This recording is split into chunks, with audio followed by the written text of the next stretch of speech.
Slice ko na yung banana bread. It's a successful banana bread. And ito yung taste test natin.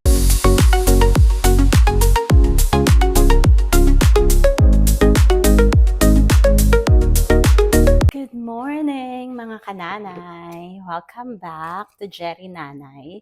So for today, magbe-bake tayo ng banana bread.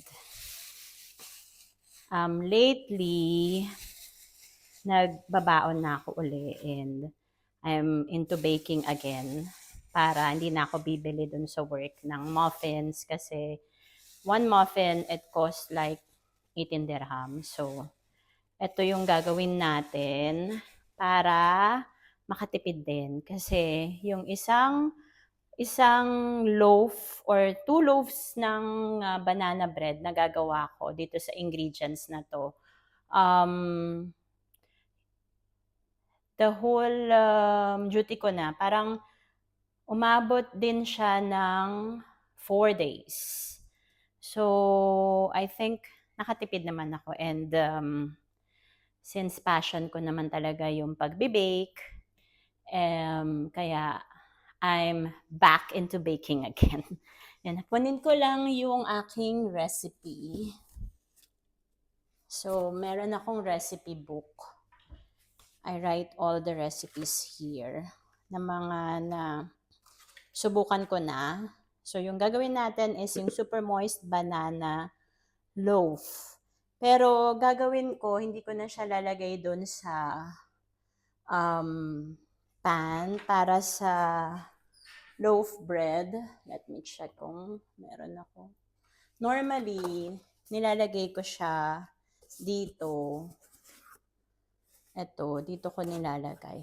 Kaso, tumapon naman siya dito. So, meron pala akong pang loaf. I have one. This one. So, maybe dito ko na lang din ilalagay ulit. Dito sa loaf bread and ito. So, hindi ko na to gagamitin. So, medyo nahihirapan ako mag-bake dito. Kasi, masyadong manipis. Pero parang okay din to. Para dito na lang silang lahat. So, dito na lang. Ito na lang. Final na yun. Hindi ko na muna to gagamitin. Yung para sa loaf. I'm putting it back. So, ayun. So, meron tayong 5 bananas. Ito. Nabili ko sa Carrefour. They're not overripe kasi wala namang overripe. Pero gusto ko na talaga mag-bake. And meron tayong sugar. This is white. Wala na akong brown. So, lahat white sugar na lang nalagay ko. And kailangan natin ng 2 eggs. So, one moment. I have 2 eggs here. This. And this. These are the 2 eggs. That's the 2 eggs. And then, half cup ng oil. So, meron din tayong oil. This is yung oil. Olive oil yung gamit ko. So, yan. Half cup ng oil. And then, let's do the half cup milk plus 1 tablespoon vinegar. Yun yung magiging, may tawag dun nakalimutan ko. Sorry. So, syempre hindi ko siya mabasa. So, ito ang aking measuring cups. Wala akong measuring cups for liquid. Ito na rin yung ginagamit ko. So, sabi rito, half cup ng milk. And then, ito yung milk. So, gagawin ko na ngayon. Kasi kailangan siyang, lalagyan natin to ng vinegar. Kalimutan ko yung tawag dito. Meron ding nabibili na ready na ganito. Pero, pwede mo namang gawin using vinegar. Sorry, nakalimutan ko talaga yung tawag. So, ayan siya. So, ito yung natira natin sa milk. And then, kailangan ko lagyan ng 1 tablespoon vinegar. So, doon, meron akong, pag liquid, meron akong spoon. So, magkaiba yun. Ito yung 1 tablespoon ng vinegar. Yeah. Still have vinegar. Ito yung vinegar na gamit ko. Siyempre. From Philippines. So, lalagyan lang natin siya ng 1 tablespoon. So, yan. Tapos na tayo dyan. Tapos na rin tayo dyan. And then, you just mix. So, iset aside nyo lang tong mixture ng milk and vinegar. Na nakalimutan ko kung ano yung tawag. And then, meron tayong chocolate chips. From Manila din to. Yan. Chocolate chips. We have all-purpose flour. Meron tayong salt. Meron tayong bicarbonate soda. And baking powder. And meron pa ako nakalimutan, which is yung cinnamon. This is the cinnamon. So, yun lahat yung ingredients na kailangan. So, ang gagawin muna natin is etong banana. Itong 5 pieces ng banana. Ito remove. Hugas ako ng kamay. Saka, walang naman din yung kakain nito. So, nadumihan siya. Tanggalin ko lang yung dumi. Ayun, meron lang eksenang dumi. So, 1. Mas masarap sana kung overripe yung banana. Para from the banana itself, nandun na yung tamis. So, 2.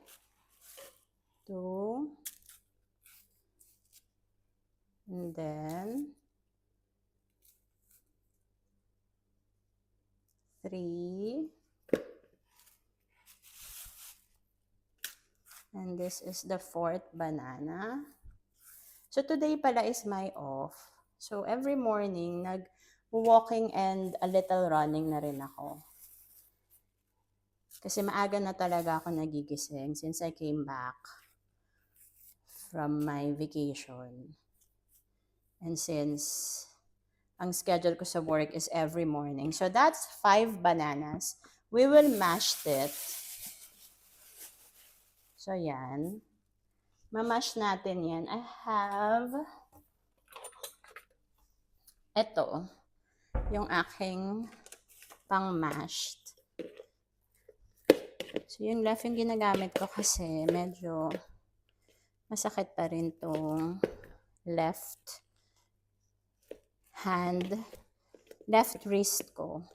But not too much like nung pagbalik ko from US. Ngayon, mas may lahat na ng movement. Kaya na. Yan. Oh, ito masakit pa din. Kasi hindi ko ginagamit yung brace na binili ko sa Amazon. Na pinrescribe ng ortho doctor. So immediately, short story, habang nagmamash ako ng bananas, immediately after ng aking vacation from the US, siguro the following day na dumating ako rito, nagpa-check up na ako agad kasi para ma-therapy siya. And sa mga na-experience ko na, so therapy is helped to relieve the pain. And kailangan talaga i-exercise. And i-restrict yung some movements from the beginning. Pero ngayon okay na naman.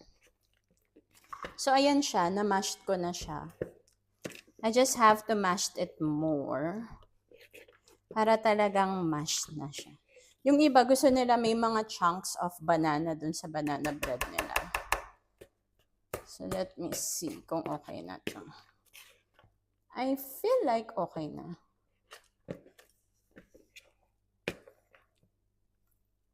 favorite banana ko is yung Chiquita dito sa Dubai. Kasi hindi talaga ako mahilig sa banana. Pero yung Chiquita, from Colombia ata yun. Sarap siya. Parang yung banana rin natin sa Philippines. And, ayan. So, it's mashed already. Yan. Natanggal ko lang yung... Hindi ako masyadong prepared. Ang spatula ko is not here. So, ayan na siya. Mashed na yung banana. So, lalagyan ko na ng half cup. Half cup na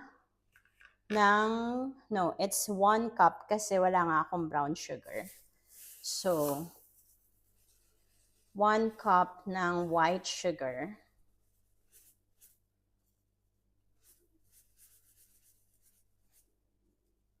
Tama na yan. Kasi din ako mahilig sa matamis. From refined sugar, I'm not a fan. And then, so after kong gamitin, tinatabi ko na siya para luminis yung area. So I have to mix this. I'll get the spatula. Andito ang aking spatula. Ito. It's color green. So, imimix lang natin yung banana with the sugar. Yan siya. Mix.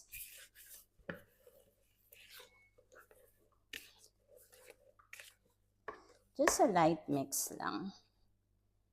Parang may gusto akong tanggalin na.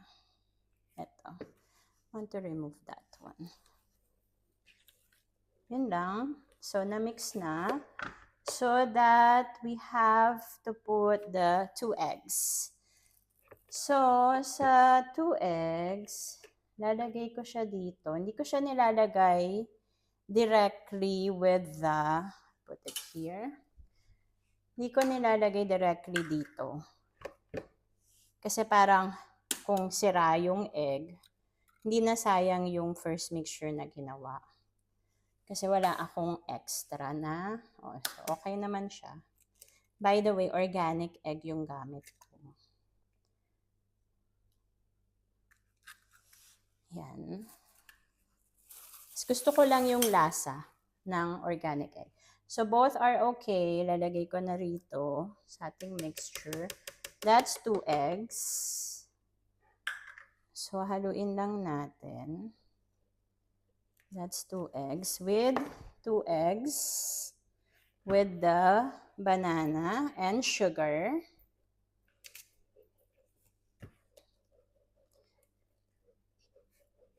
Ito na lang spatula din yung pinangahalo ko. Di ko na, meron ako nung whisk, pero hindi ko na din yun gagamitin for this kasi yung paggawa ng banana bread is very, very, very easy. Just like brownies. This is the easiest to do, to bake. Yan, meron pa mga buo-buong bits ng banana. That's fine. And then, I have to put the half cup oil. So, olive oil yung gamit ko. Kasi ito yung oil na meron ako dito. So, half cup. So, this is already half cup. Ayan. So, yan na yung half cup. So, tapos na tayo dito sa oil. Yan, tapos na. And then, I have to put yung mixture ng milk and vinegar. Lagay ko na rin.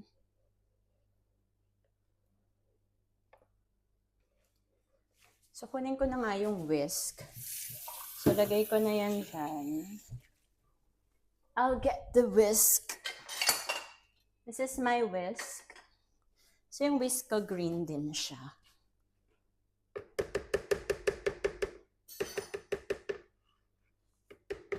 So, patong ko lang muna siya dito na nahulog.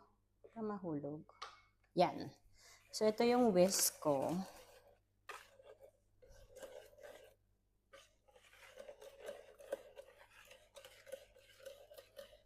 So, ito, hindi nyo na kailangan ng hand mixer. Manual lang. Okay na. Hand mixer or yung stand-up mixer. Meron din akong stand-up mixer, pero hindi ko na rin siya masyado nagagamit kasi hindi naman na ako nagbe-bake ng mga like yung pandesal. Hindi na ako masyado nagbe-bake nun. Kaya, kasi pag nag-breakfast, gusto ko ng something na may lasang sweet. Ito na yung babaunin ko. And pag nag-crave ako dito, pag off ko, ito na rin yung kakainin ko. Saka masaya talaga mag-bake. I really enjoy it. So then, we're moving to, after this is yung half cup chocolate chips na tayo. Itong Dutch, ito yung chocolate chips na ginagamit ko. Kasi napanood ko to dito, dun sa dating baker na pinapanood ko dun sa YouTube. Sa kanya ko to na natutunan tong si Dutch. Maliliit lang yung chocolate chips niya. Maliliit lang siya. Mga ganyan lang siya kaliliit to. Ayan. And resealable. Nabili ko lang to sa, meron sa SM Supermarket, sa Robinson Supermarket.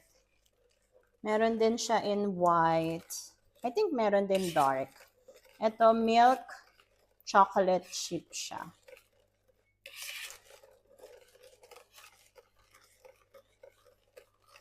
Ayan, mix lang sila all together. Yan. Ganyan. Ma-incorporate lang.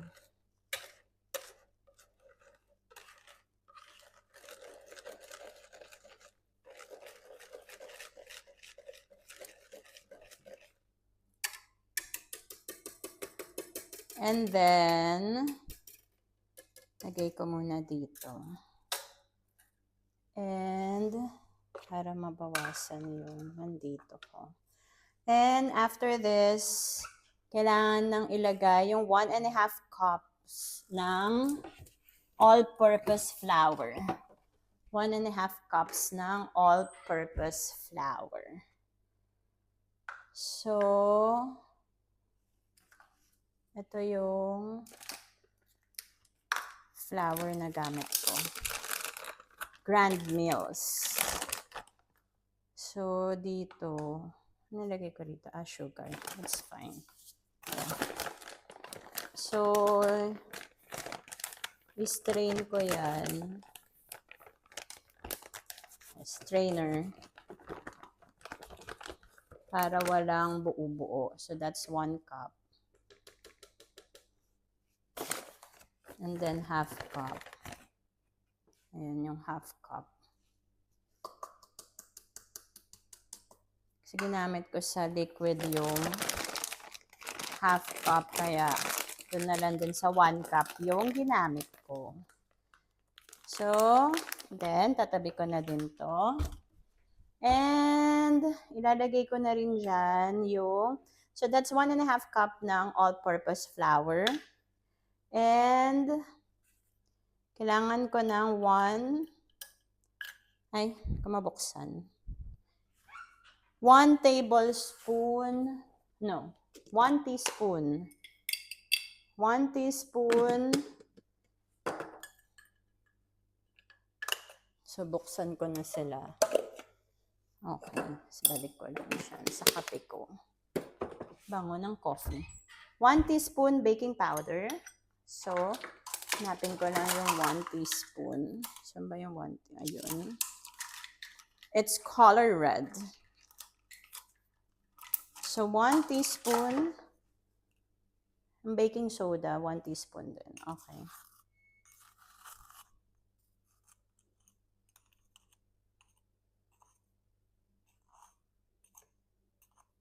So, 1 teaspoon.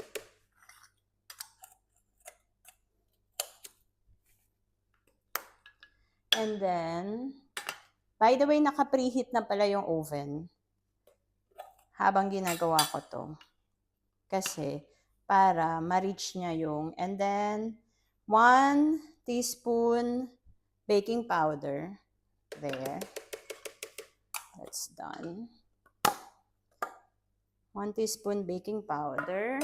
And then, half teaspoon naman. Ano pala yung half teaspoon na lang ginamit ko para hindi maraming hugasin. Yun lang, pag nagbe-bake, marami ka talagang huhugasan. Half teaspoon salt.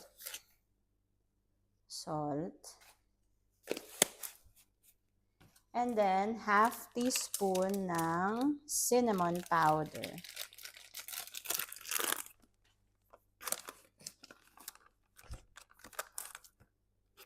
Half teaspoon ng cinnamon powder. Bango ng cinnamon powder. I think it enhanced the flavor. So, yan. Tinatabi ko na din lahat yan after kong ilagay para luminis yung baking area ko. So, ayan. So, and then, i-ano ko lang. Yan. Ito yung dry ingredients.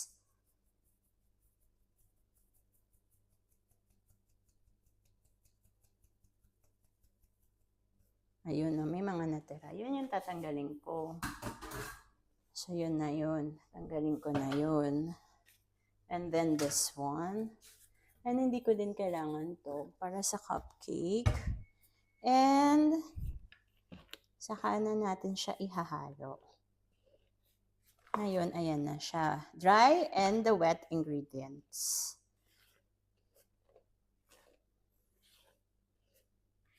So, isang bowl lang yung ginagamit ko para konti lang yung huhugasan. So, nandito na yung paglalagyan ko. Hindi ko na to, meron pa ba akong, kung meron pa akong butter, lalagyan ko siya ng butter or maybe lalagyan ko na lang ng oil. Para lang hindi siya dumikit. Nilagay ko na itong mixture. Kaya gusto ko yung isa kasi papel.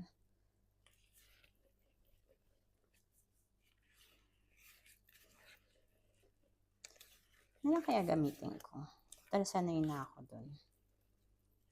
Nga lang kasi umapaw. Sumapaw. So, 180 degrees Celsius ko pala pinreheat yung oven. Tapos, i-bake to for 1 hour. So, imimix lang siya na hanggang sa wala ka nang makita na flour. Wala ka nang makita ng puti-puti. Okay na yun. Wag mag-over naman, over-mix. Yan, meron pang mga, ay hindi kasi ano lang from here, yung sa taas. Pero yung sa ilalim, parang wala nang, parang okay na. Tanggalin ko na itong mga to. Ilalagay ko na yan dyan. Tapos ito yung basura ko. Tapon ko na din to. Yan, para luminis yung area natin. Dapat ganyan. Malinis.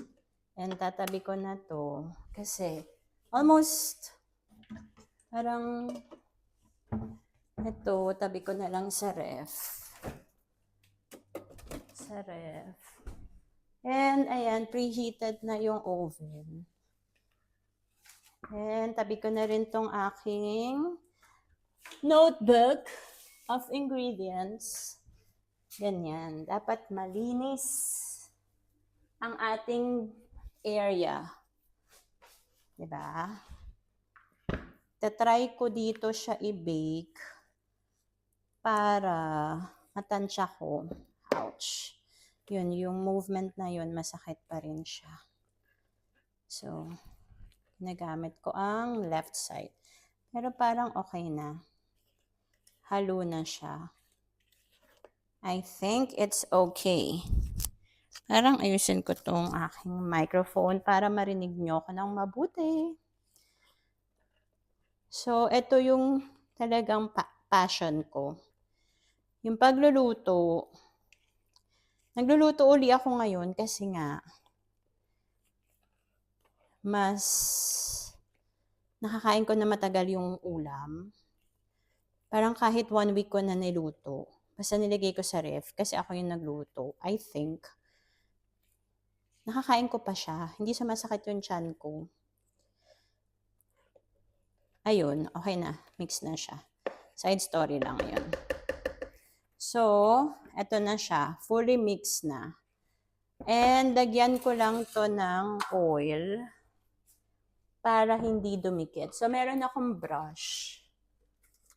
I have brush. And color green din siya. Hindi ko naman sinadya, pero nagkataon lang na green sila. Lahat. So, very little lang. Lagyan ko lang yung... Tinry ko na kasing mag-bake dito before. Parang nasunog yung ilalim. Pero try natin uli. Try and try hanggang sa makuha ko. Kaya mas gusto ko sana yung paper na loaf. Loaf pan. Pan ba yun? Sa paper. Hindi ko alam tawag.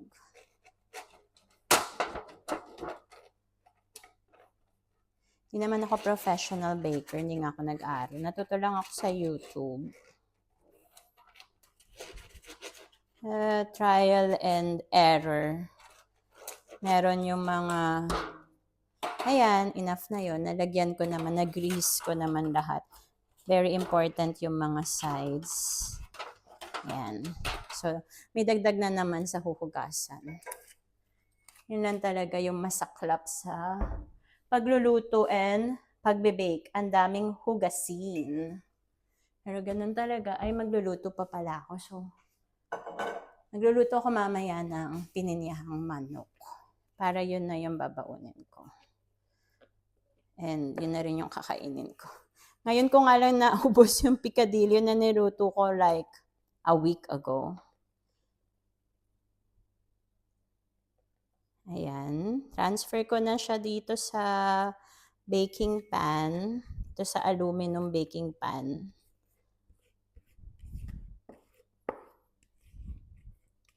Ang ganda rin tong business actually. Kaya, try natin the future, mag-back to baking uli ako.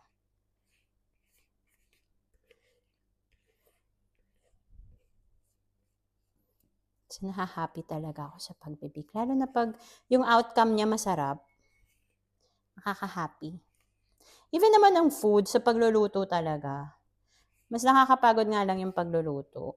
Kasi ito, ang bilis oh. Kasi iwanan mo na siya sa oven, labas mo lang after an hour, tapos i-toothpick test mo kung okay na.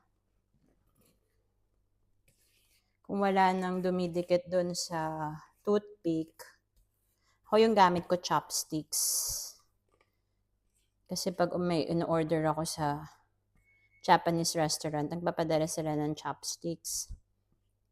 Hindi ko naman ginagamit yun. So, yun yung ginagamit ko pang test kung may sumasama pa o wala. Kasi wala akong toothpick.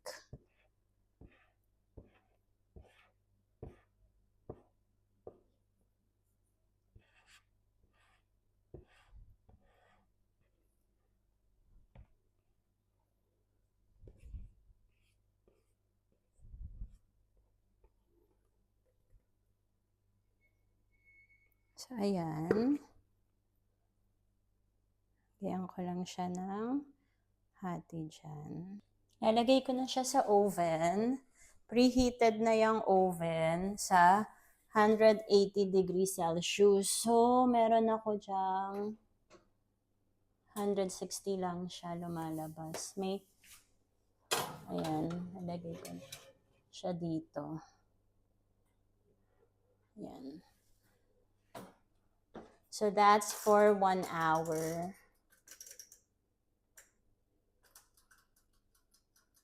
Ayan. So, yan na siya. Hihintayin lang natin siyang maluto. Ito na yung ating banana bread. It's baking. 5 minutes left na lang. Tapos na siyang mag-bake. And yun nga yung sinabi ko a while ago, I'll do the toothpick test. Kung may sumasama pa na dumidikit sa toothpick o dun sa chopsticks, then hindi pa siya luto. Pero dapat din moist din. And luto yung lahat. Yung top niya is moist dapat. So, ayan na siya.